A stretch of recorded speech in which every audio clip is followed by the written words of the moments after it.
അപ്പോസ്തല പ്രവർത്തനം 2-ാം അധ്യായം 37 മുതൽ ഉള്ള തിരുവചനങ്ങൾ.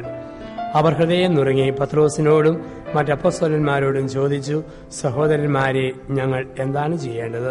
പത്രോസ് പറഞ്ഞു, നിങ്ങൾ പശ്ചാത്തപിക്കുവിൻ, പാപമോചനത്തിനായി എല്ലാവരും യേശുക്രിസ്തുവിന്റെ നാമത്തിൽ സ്നാനം സ്വീകരിക്കുവിൻ. പരിശുദ്ധാത്മാവിന്റെ ദാനം നിങ്ങൾക്ക് ലഭിക്കും. ഈ വാഗ്ദാനം നിങ്ങൾക്കും നിങ്ങളുടെ സന്താനങ്ങൾക്കും വിദൂരസ്ഥർക്കും നമ്മുടെ ദൈവമായ കർത്താവിന്റെ അടുക്കിലേക്ക് വിളിക്കുന്ന എല്ലാവർക്കുമുള്ളതാണ്. അവർ മറ്റു പല വചനങ്ങളാലും അവർക്ക് സാക്ഷ്യം നൽകുകയും ഈ ദുഷിച്ച തലമുറയിൽ നിന്ന് നിങ്ങളെ തന്നെ രക്ഷിക്കുമെന്ന് ഉപദേശിക്കുകയും ചെയ്തു. അവന്റെ വചനം ശ്രവിച്ചവർ സ്നാനം സ്വീകരിച്ചു. ആ ദിവസം തന്നെ 3000-ഓളം ആളുകൾ അവരോട് ചേർന്നു. അവർ അപ്പോസ്തലന്മാരുടെ പ്രബോധനം, കൂട്ടായ്മ, അപ്പം മുറിക്കൽ, പ്രാർത്ഥന എന്നിവയിൽ സദാ താല്പര്യപൂർവ്വം പങ്കുചേർന്നു. നമ്മൾ ചിന്തകൾ തുടർന്നു പോകുമ്പോൾ ദൈവമായ കർത്താവ് നമുക്ക് തരുന്ന ഒരു ചിന്ത സഭയെക്കുറിച്ചുള്ളതാണ്. നമ്മൾ കണ്ടു, കുടുംബത്തെക്കുറിച്ച്, പ്രാർത്ഥനയെക്കുറിച്ച്, വ്യക്തിജീവിതത്തെക്കുറിച്ച് ഒക്കെ ധ്യാനിക്കുമ്പോൾ എന്താണ് ഈശോമിശിഹായുടെ സഭ? അതിൻ്റെ വ്യക്തമായ ഉത്തരം അപ്പോസ്തല പ്രവർത്തനം. നമുക്കറിയാം, ഒരു സഭ എന്തായിരിക്കണമെന്നുള്ളത് ബൈബിളിൽ കൊടുത്തതും വേണം.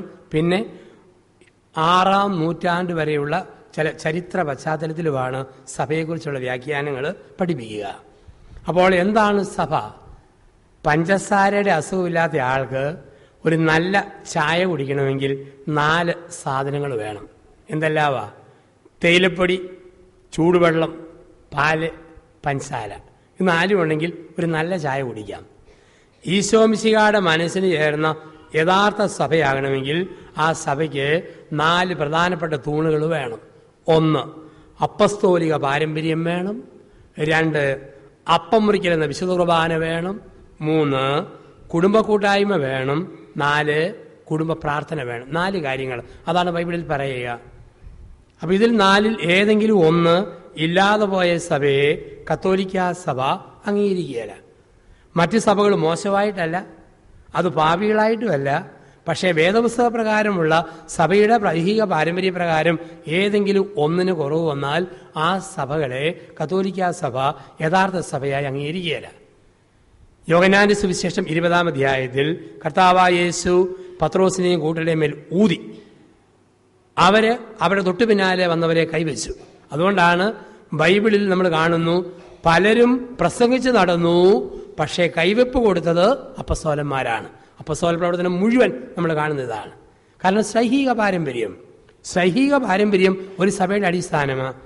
ആ പാരമ്പര്യം വിട്ടുപോയിട്ട് ആരെങ്കിലും സ്വന്തമായിട്ട് സഭകൾ സ്ഥാപിച്ചാൽ അത് സൈഹിക പാരമ്പര്യത്തിൽ അല്ല എന്ന് കത്തോലിക്ക സഭ പറയേണ്ടി വരും. കാരണം ക്രിസ്തുവിന്റെ തുടർച്ചയും ക്രിസ്തുവിന്റെ കൂദാശയുമായ സഭയ്ക്ക് സത്യപ്രബോധനം നടത്തിയേ പറ്റൂ. അപ്പം മറ്റുള്ളവരെ എന്തെങ്കിലും തെറ്റാണെന്ന് വരി സഭയെല്ലാം കൊണ്ടും പൂർണ്ണതയുള്ള വിശുദ്ധയെന്നല്ല അർത്ഥം. പക്ഷെ സഭയുടെ ദൗത്യമാണ് എന്താണ് സത്യമെന്ന് പഠിപ്പിക്കുക. അപ്പം അതിന് വിരുദ്ധമായ പലതും വരുമ്പം നമ്മൾ തെറ്റ് ശരിയല്ല എന്നൊക്കെ പറയും. ഓരോ കാലങ്ങളിൽ നമുക്കറിയാം, പല ഇപ്പം നമ്മുടെ തൊട്ടടുത്തുണ്ട് ആനത്താനും ജോസും മറ്റും നടത്തുന്ന കവനന്റ് പീപ്പിൾ. അത് തെറ്റാണ്, ശരിയല്ലെന്ന് സഭയ്ക്ക് പറയാം. കാരണം അപ്പസ്തോലിക പാരമ്പര്യത്തിൻ്റെ ഭാഗമല്ല അത്.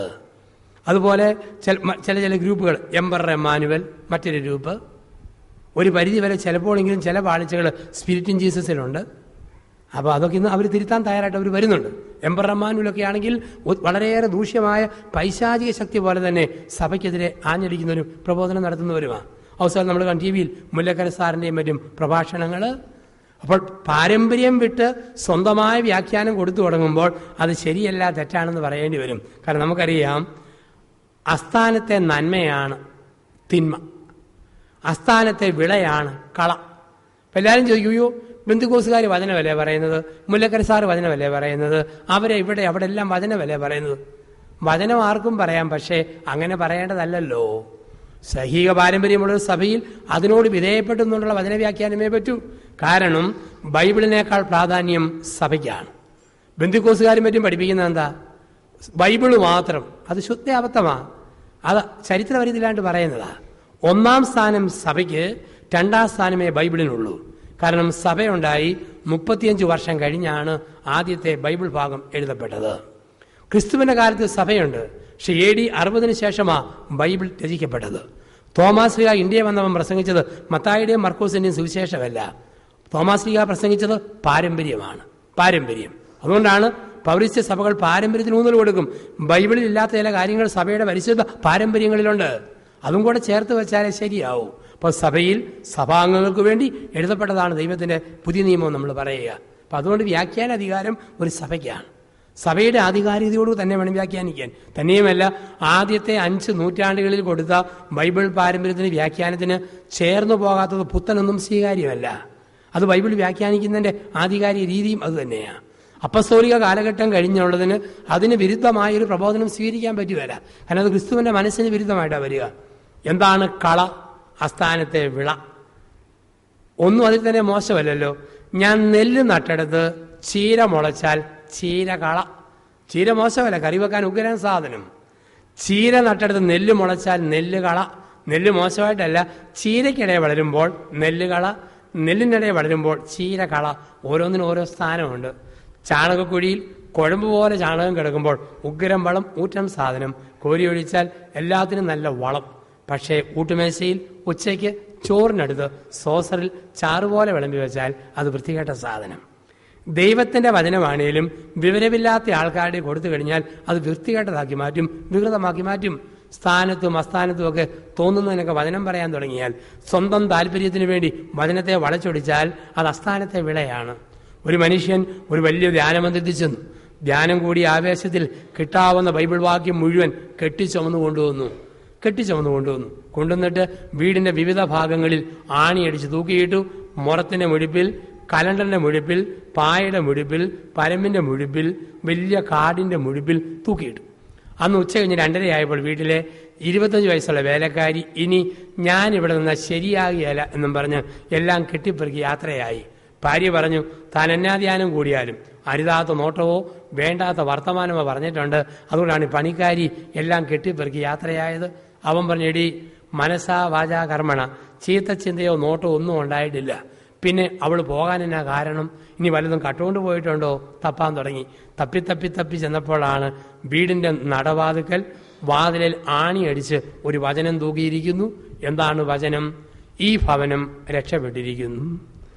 അടുക്കളയിൽ മറ്റൊരു വചനം, അലസർ ഭക്ഷിക്കാതിരിക്കട്ടെ. ഭാര്യയുടെ മുറിക്കകത്ത് പിന്നെയും വചനം, ഭാര്യമാരെ ഭർത്താക്കന്മാർക്ക് വിധേയരായിരിക്കുവൻ. ഭർത്താവിൻ അവിടെ കുഞ്ഞുങ്ങളുടെ മുറിക്കകത്ത് വീണ്ടും വചനം, കുഞ്ഞുങ്ങളെ മാതാപിതാക്കളെ നിങ്ങൾ അനുസരിക്കുവിൻ.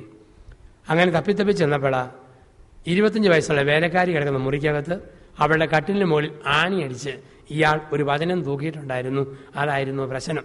എന്താണ് ആ വചനം? അതിപ്രകാരമാ, മകളെ ഉണർന്നിരിക്കുക, രാത്രിയുടെ ഏത് യാമത്തിലും നിന്റെ യജമാനൻ നിന്നെ സന്ദർശിക്കും. ഇതാണ് വചനം. അസ്ഥാനത്തെ നന്മയാണ് തിന്മ, അസ്ഥാനത്തെ വിളയാണ് കള. ദൈവത്തിന്റെ വചനമാണേലും അസ്ഥാനത്ത് ആണിയടിച്ച് തൂക്കിയാൽ അതും വികൃതവാ. അതുകൊണ്ടാണ് പറയുക, അധികാരവും അറിവുമുള്ള സഭയോട് ചേർന്ന് വേണം. ഇപ്പൊ എനിക്ക് ഇഷ്ടപ്പെട്ട പലതുകൊണ്ട് എനിക്കത് പറയാൻ പറ്റത്തില്ലല്ലോ. കത്തോലിക്കാ സഭയുടെ പ്രബോധനത്തോട് ചേർന്ന് നിന്ന് വേണം സഭയിലെ അച്ഛനായ ഞാൻ പ്രഘോഷിക്കാൻ. അപ്പോൾ വചനം അപ്പസ്തോലിക പാരമ്പര്യം.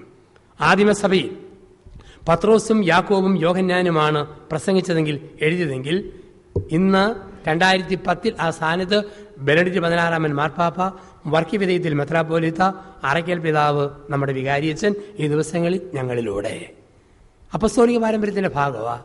ആ ഒരു വിശ്വാസം നമുക്ക് വേണം. സഭയ്ക്ക് പല പല തെറ്റുകളും പറ്റാം. കാരണം മനുഷ്യ സഹജമാണ് സഭയുടെ ബലഹീനതകൾ. കാരണം പുണ്യവാന്മാരുടെ കൂട്ടായ്മയൊന്നുമല്ല സഭ. സഭയെന്ന് പറഞ്ഞാൽ കടങ്ങളുടെ പൊറുതിക്കും പാപങ്ങളുടെ മോചനത്തിനുമായിട്ട് യാഗപീഠത്തിൽ ദിവസവും ബലിയർപ്പിക്കുന്ന പാപികളും പാപങ്ങളുമാണ് നമ്മൾ. അപ്പം അങ്ങനെ തെറ്റുകൾ പറ്റാം.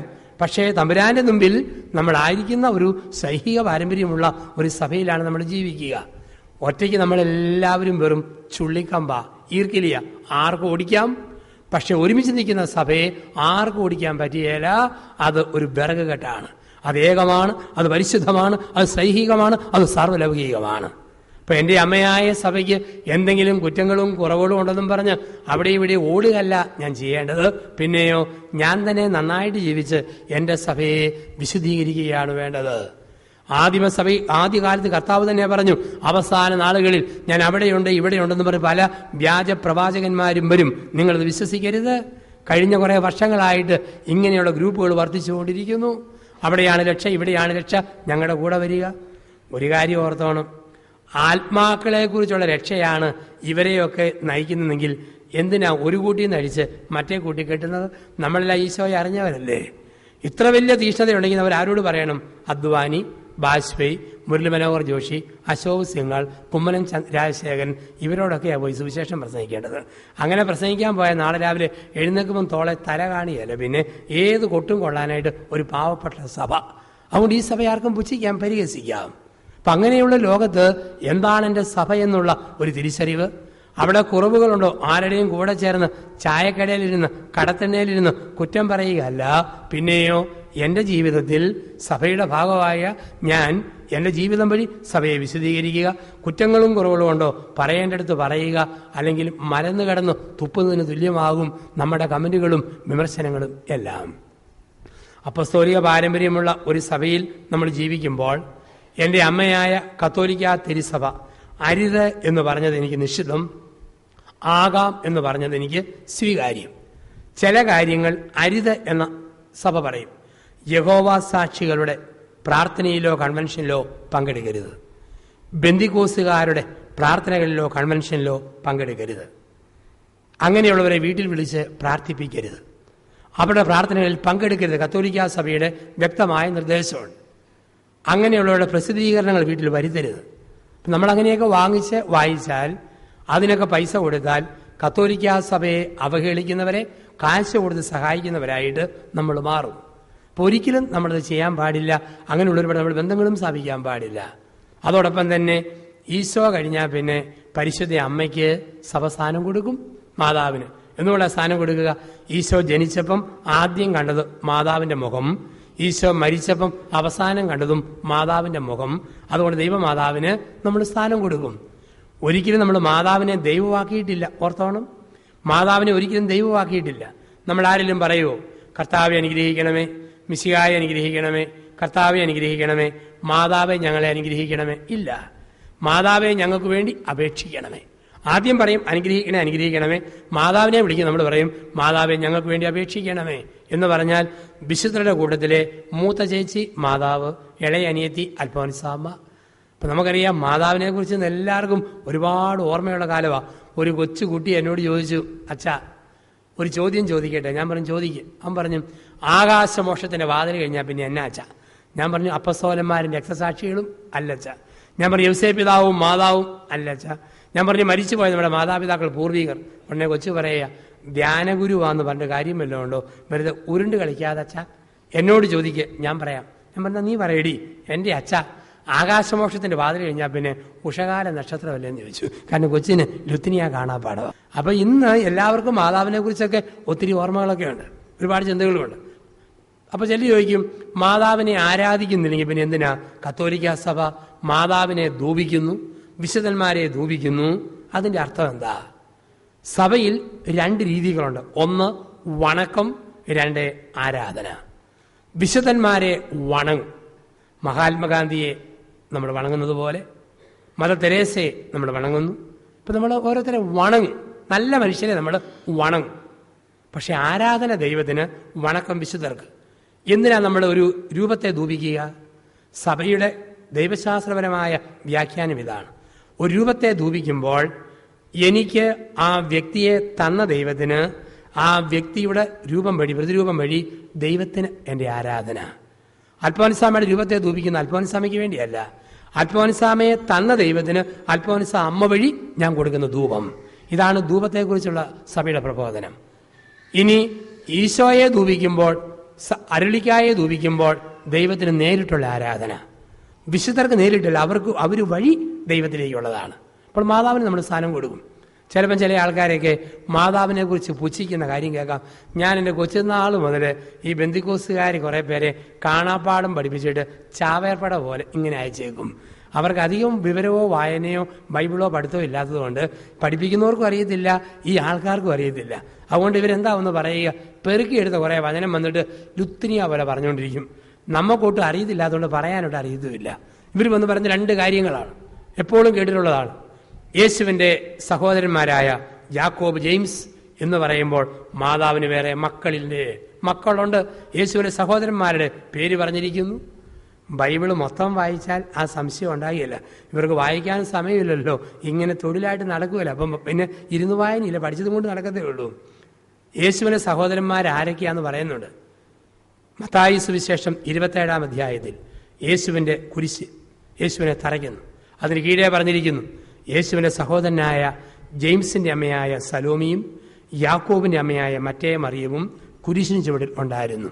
യേശുവിൻ്റെ സഹോദരന്മാരെന്ന് പറയുന്നവരുടെ അമ്മമാരുടെ പേര് മത്തായി 27 കൊടുത്തിട്ടുണ്ട്. ഇതുപോലും വായിക്കാതെയാണ് ജ്യേഷ്ഠനുണ്ടോ അനിയനുണ്ടോ പറഞ്ഞ് നടക്കുക. ഇനി ബൈബിള് വായിക്കേണ്ട, കോമൺ സെൻസ് ബോധം ഉണ്ടെങ്കിൽ അറിയാമല്ലോ. ഇല്ല, കാരണം ബൈബിളിൽ പറയുന്നു, മറിയം തന്റെ കടിഞ്ഞുൽപ്പ് തന്നെ പ്രസവിച്ച് പിള്ളക്കച്ചയിൽ പൊതിഞ്ഞ് വൈക്കോൽ തൊട്ടിയിൽ കിടത്തി. അതിനകത്ത് തന്നെ ഈശോ മൂത്ത മോന കടിഞ്ഞുൽപുത്രൻ. ഇനി ഉണ്ടെങ്കിൽ ആരാ വേണ്ടത്? അനിയന്മാര്. അങ്ങനെ ഏതെങ്കിലും അനിയൻ ഈശോയ്ക്ക് ഉണ്ടെങ്കിൽ യേശു കുരിശിൽ തൂങ്ങുമ്പം മറിയം പ്രസവിക്കാതെ യോഹന്നാനോട്, യോഹന്നാനെ എൻ്റെ അമ്മയെ നോക്കിക്കോണമെന്നും പറഞ്ഞ് മരിക്കേണ്ട കാര്യമുണ്ടോ? ഏതെങ്കിലും അനിയൻ ഉണ്ടെങ്കിൽ ഈശോ സ്വാഭാവികമായിട്ടും കുരിശിൽ കിടക്കും പറയേണ്ടത് എന്താ? അനിയ, ചേട്ടൻ തൂങ്ങാൻ പോന്നു, അമ്മയുടെ കാര്യം നോക്കിക്കോണം, ഒരു വാക്ക് പറഞ്ഞാൽ മതിയല്ലോ. അങ്ങനെയൊന്നും നമ്മൾ വചനത്തിൽ കാണുന്നുമില്ല. അപ്പം പരിശുദ്ധ അമ്മയ്ക്ക് നമ്മൾ വണക്കം കൊടുക്കും, സ്നേഹം കൊടുക്കും. കാരണം ഏറ്റവും നല്ല മോനെ, ഒരു നല്ല വ്യക്തിയെ കാണുമ്പോൾ നമ്മൾ പറയും, ഓ ഇയാളെ പെറ്റ അമ്മയുടെ ഭാഗ്യം. അതല്ലേ ഒരു സ്ത്രീ അന്ന് പറഞ്ഞില്ലേ, പണ്ട് പറഞ്ഞില്ലേ, നിന്നെ സംഭവിച്ച ഉദരവും പാലൂട്ടിയ പയോദരങ്ങളും ഭാഗ്യമുള്ളവാ. ഇന്നും ഒരു നല്ല മോനെ, ഒരു നല്ല മോളെ കണ്ടാൽ നാട്ടുകാർ പറയും, ഓ ഈ ആളെ പ്രസവിച്ച അമ്മയുടെ ഭാഗ്യം. ആ ഭാഗ്യത്തിൽ തന്നെ പരിശുദ്ധ അമ്മയെ നമ്മൾ വണങ്ങുന്നു, അമ്മയെ നമ്മൾ സ്നേഹിക്കുന്നു. അതുപോലെ വിശുദ്ധന്മാരെയും വിശുദ്ധകളെയും നമ്മൾ വണങ്ങുന്നു. എന്തുകൊണ്ടാ കത്തോലിക്ക സഭ വിശുദ്ധരെ വണങ്ങണമെന്ന് പറയുക? അതിന്റെ കാരണം വിശുദ്ധന്മാരാണ് സുവിശേഷം നമുക്ക് ജീവിച്ച് കാണിച്ച് തന്നവര്. ഉദാഹരണത്തിന് പരനങ്ങാനം മഠത്തിൽ 6 പതിറ്റാണ്ട് മുമ്പ് ഒരു കന്യാസ്ത്രീ അമ്മ ചോരതുപ്പി ചുമച്ചു കിടന്നു. അങ്ങനെ ചോരതുപ്പി ചുമച്ചു കിടന്ന ഒരു കന്യാസ്ത്രീ അമ്മ, അപ്പോൾ ആ കന്യാസ്ത്രീ അമ്മ ഇങ്ങനെ ചോരതുപ്പി ചുമച്ചു കിടന്നപ്പം സ്കൂളിൽ പഠിക്കുന്ന കുട്ടികൾ പറഞ്ഞു, അൽഫോൻസാമേ കണക്കും ഇംഗ്ലീഷും പഠിക്കാൻ വല്ലാത്ത പാട്, ഞങ്ങൾക്ക് വേണ്ടി പ്രാർത്ഥിക്കണം. അൽഫോൻസാമ്മ പറഞ്ഞു, മക്കൾ പൊക്കോ ഞാൻ പ്രാർത്ഥിച്ചേക്കാം, മക്കൾ പൊക്കോ ഞാൻ പ്രാർത്ഥിച്ചേക്കാം. അവർ പോയി, അൽഫോൻസാമ്മ പ്രാർത്ഥിച്ചു. അവർക്ക് 100-ൽ 96-ഉം 97-ഉം മാർക്ക്, 50-ൽ 47-ഉം 48-ഉം മാർക്ക്. അൽഫോൻസാമ്മ മരിച്ചു. പരനങ്ങാനം പള്ളിയുടെ സെമിത്തേരിയിൽ അൽഫോൻസാമ്മയെ അടക്കി. ഈ അൽഫോൻസാമ്മ മരിച്ചടക്കപ്പെട്ട് കഴിഞ്ഞപ്പോൾ പുതിയ പിള്ളേർക്ക് സകല വിഷയവും പഠിക്കാൻ പാട്. അവരിത് പറഞ്ഞപ്പോൾ പഴയവർ പറഞ്ഞു, പണ്ട് പരനങ്ങാനം മഠത്തിൽ ചോര തുപ്പി ചുമച്ച് കിടന്ന ഒരു കന്യാസ്ത്രീയമ്മ ഉണ്ടായിരുന്നു, പ്രാർത്ഥിച്ചു